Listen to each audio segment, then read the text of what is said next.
Welcome back. You are watching Politically Correct and I am Maya Hayakawa. If you've joined us just now, today we've been discussing all things Africa. We are talking about Africa being on the rise. Today, I have a guest known as Lenana Faraj, who happens to be the author of Social Political Movements in Africa. Welcome back, Lenana. Now, interesting, you talked about foreign aid and you talked about, a lot of the European and American states, handing us over pity money. And President Uhuru Kenyatta the other day in the African summit, urged other African leaders to give up foreign aid. He was quoted saying, "The future of our continent cannot be left to the good graces of outside interests. Dependency on giving that only appears to be charitable must end. Foreign aid, which so often carries terms and conditions that preclude progress, is not an acceptable basis for prosperity and freedom. It is time to give it up." What comments do you have regarding this? Yeah, that's very much correct. Actually, my highest peaking article on my blog site is on foreign aid. It's entitled "How Thanks But No Thanks, How Foreign Aid is Destroying Africa." You see, what happens with foreign aid, a lot of people don't understand the complexity of foreign aid. When a nation like the United States gives, let's say, a country like Kenya aid money, the Kenyan government may request aid money for infrastructure programs. That money is not free. Most people think aid is assisted money. Africa is currently at $100 billion in debt to the West. Money that is sent to you here is not only paid back, but it's paid back with interest. So it's been a way of holding Africa back for so long that people have never realized it. Not to make it worse, the aid money doesn't trickle down to the economy. The money is sent to governments who corruptly put most of that money into their pockets. So they're creating debt for our country, but most of the time the government leaders are the ones eating it. So let's say a road project is being done, 100 million is given to the contractor. The contractors and the other people eat the money, do a very shoddy job, send pictures of the road and send it back to the US and say, look, the road is complete. Because some of these countries don't have time to follow that contract and accountability, it just means the money has been sucked away and the road will be messed up in about a month. Unlike Chinese, who actually send their workers here to make sure that the work is getting done, the Western countries don't necessarily do that. So aid is just a terrible system. And it's like that quote that says, "Teach a man to fish and he'll fish for his whole life. Give the person fish and he'll continuously put his hand out like this." So Africa doesn't need more fish. We need to be taught methods of catching our own fish so it's sustainable to our future. I just want to look at this when we talk about foreign aid. That's, at a larger scale. Do you think that this mentality also trickles down all the way to the common citizen? Because, how many times do we see on TV people saying, "Serikali, I am asking that you assist me"? Do you think this, pity me sort of mentality also trickles down to the individual countries as well, where you're expecting people to help you or, assist you in some way? I mean, what the problem is for a lot of African countries is the lack of education. You see, the common man doesn't know how much power he actually has unless he's educated. That's why a lot of our leaders don't like to see the people educated. Guys will go on stage and see Raila on stage, Raila kuna mpira, nini, and he doesn't talk about anything he's doing for the community. But that common man will go and tell his wife, "Oh my goodness, I've seen Raila today, my role model leader." And because they're not educated, they don't ask these politicians the right questions. Whereas the middle class, if we went to watch a Raila speech and he was talking about Raila kuna mpira, we'd ask him, "Okay, yes, you have the mpira, but what are you doing for our jobs, our roads?" We can't just listen to a speech and walk away. And why is it always that the middle class is quiet? Because it's we see because these we things, take care of ourselves and we're all about and me, we don't me, question. me. See, the reason why Africa is not growing fast enough is because we're all about me, me, me, me. Somebody moves from being poor to the middle class, they don't care about putting the net back and helping their other man. They're just like, "Oh, as long as I've made it, me and my family are good, that's fine." Whereas other countries, they like to give back to the community that they came from, build the poor to becoming middle class. Like, if I've made it, let me help somebody else. We need to develop that mentality in Africa. That me culture that we have is not helping us grow. So I think it's important we educate our people so that we cannot be tricked by our leaders and we start working on building a strong middle class. The United States, for example, is the wealthiest country in the world because they have a strong middle class. They reduce the amount of poor, they build their middle class. That's what we need to do here in Kenya and in Africa as a whole. Just work on building the middle class because that's the most important class for the economy. So we need that to change in Kenya. Is Africa on the rise? Definitely. How so? I would say Africa is on the rise because we have the top 10 fastest growing economies in the world, and there's so much potential for growth. And I think it's very exciting to live, like even in Nairobi, you see a country that is just growing rapidly, roads are like developing, buildings are coming up. It's because we have that drive and that energy. And Africans are not lazy. That's one thing we have going for us. We're very hardworking. Find somebody who wakes up at 4 a.m., 5 a.m., is hitting the job. The other countries have gotten lazy. America has become lazy. They're already so complacent with being on top that they're forgetting that there are people who are rising.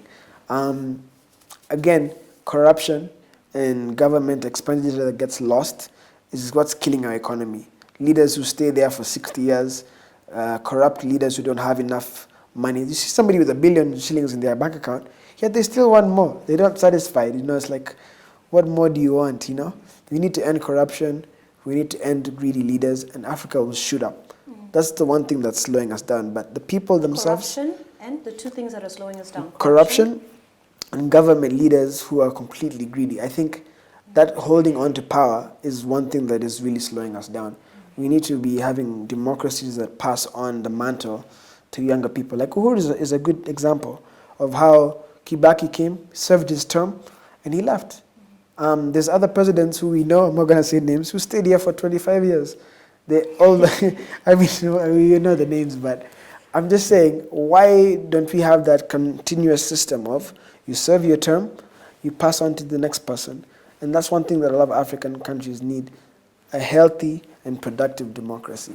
Where do you see Africa being in 10 years from now?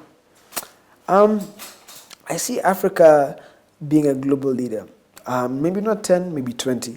And I think one thing that we need to understand is the unity. We need unification. Again, individually we're weak, collectively we're strong. Gaddafi said that before he died. Mugabe preaches that as well. He's one of those Pan-African. Mugabe is the current leader of the African Union. I don't know if he's the best example of a good leader, but he is the president. And it's important for us to realize the collective potential we have. At one point, we wanted to make the East African Union a reality, working together as a bloc. Genius. Working together as the Central African bloc. And even just working together collectively to combat the world that's out there. You know what I mean? A lot of countries are ahead of us and are far beyond our economies. So once we work together, we reduce that gap and we make it better for all of our people to have healthcare, education, and happiness. We don't want to be in poverty for the rest of our... we don't want to pass poverty on to our kids. We want to say poverty as something extinct. Like we talk about it like past tense. Remember how Africa used to be? The slums, the no water, the people dying of simple diseases that we could treat. Now we want to be 20 years later saying we've overcome that. Now we're looking towards competing with the biggest out there, like the US, the Russia, the Europe, China. We want to be head on with them. We don't want to still be lagging behind. So we need to decrease that gap by working together. All right. Fun question. Yeah. Now, if you could choose 3 amazing Africans you could spend the day with, dead or alive, who would it be and why? Fun question. Some would be cliche, but first and foremost, I was really, really sad when Mandela died. I looked up to Mandela, so Mandela's definitely one. I would love to sit with Mandela. I mean, any person who's willing to go to jail for about 20 years for his struggle, for his country, that's almost, if you think about it, that's almost your entire life. This man sacrificed his entire life for his country. Especially his He entered there with black hair and came out with gray hair. I would love to sit with Mandela and ask him what kept him going. Because there was many times he was offered to get out of jail free just by giving up. And he said, no, I'm here for a reason. So that's one man. Number 2, Jomo Kenyatta. Because during the time when the colonialists had taken over Kenya, it was such a daring move to try and take your country back. You know what I mean? If you're the leader of a struggle, I know there was Dedan Kimathi and all these other people, but to fight the British, they used to fear Jomo Kenyatta. There was a look in his eyes that the British used to tremble. So I wanted to sit with them and be like, hey, Jomo, hey, how did you get that courage? And the third person, let me think.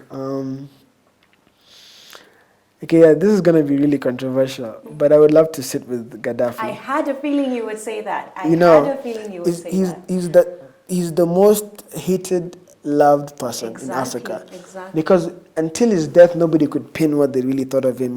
He'd been corrupt, he'd been there for a long time, he did some really bad things. But then at the same time, he'd been there and did some really, really amazing, revolutionary things. So I think I wanted to tap onto where was he thinking of taking Africa? Like, he tried to make Africa have one currency. It's very controversial, though, because a lot of people have this mindset. It's like what you said. It's either that he's really, really loved or he's really, really hated. That's why I would love to find out for myself. And then the conspiracy behind, America and why it would not be in their interest for him to actually, be there. Yeah, right? And you see, you don't want to be fed what you see on the media. So I wanted to sit with him and talk about. What would you ask him? Oh, I'd have so many questions for him. Like, it would be a dream come true just to talk about these Pan-African dreams we have. And I'm sure he'd be like, yes, I see what you're trying to do. But I think he knew too much. And once you know too much and you're in a position of influence, if it messes with other countries' prerogatives, then maybe you'll find yourself in danger, which I think he did. What do you think some of the misconceptions people hold against him? You are taught to believe he's completely evil. And one thing I've noticed about the West, to be honest with you, if they do not like you, they can create an image for you, and everybody will believe it. If, for example, with Saddam Hussein was a big friend of the Americans for a very long time until they decided, wow, this guy is trying to change oil currency to the euros from dollars. Then all of a sudden, all of his past and all the bad things are put on him so that he looked like a complete bad person now. Same thing with Gaddafi. I mean, he was doing so well in his country, the only country in Africa that had free education. If you graduate a chemical engineer, they'll pay you for a year's salary as an engineer until you actually get a job. So it encourages people to get education. Only place in the world you'll find that, even in the richest countries. If you graduate as an accountant and you don't get a job for the first year, which country is going to pay you like an accountant to keep you going? It was only Libya. Yeah. So how all of a sudden did the people hate him? I think he was slightly framed. Yeah. But it's not my job to put my conspiracy theories on air. But I would like to find out for myself what Gaddafi's brain looked like, what he was trying to do for his country. You just want to get into his mind and get to know what was he thinking. So those are my three people, Mandela, Gaddafi, and Jomo Kenyatta.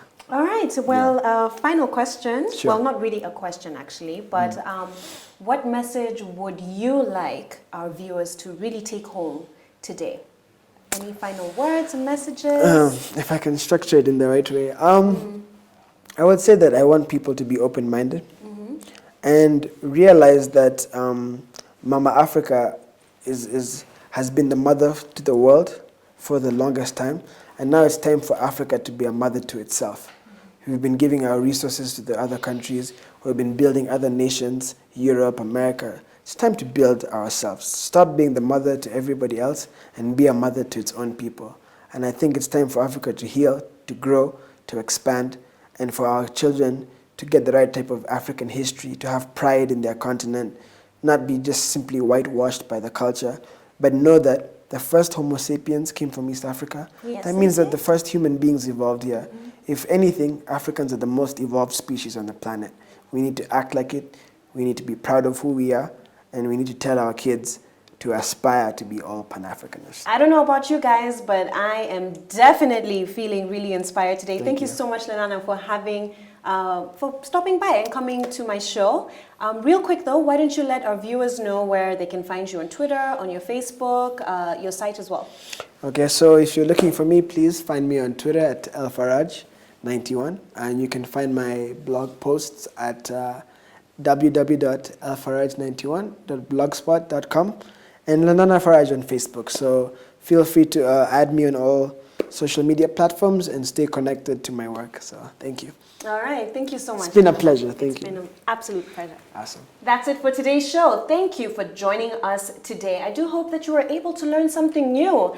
And if you would like to visit Lenana's blog page, make sure that you do go to Social Political Movements in Africa. You can visit his website at www.lfaraj91.blogspot.com. Do remember to follow our Facebook page, Politically Correct Kenya, and also on Twitter at Politically Correct KE is where you'll find us. That's it for today's show. I am Maya Hayakawa, and I'll see you next time here on Politically Correct.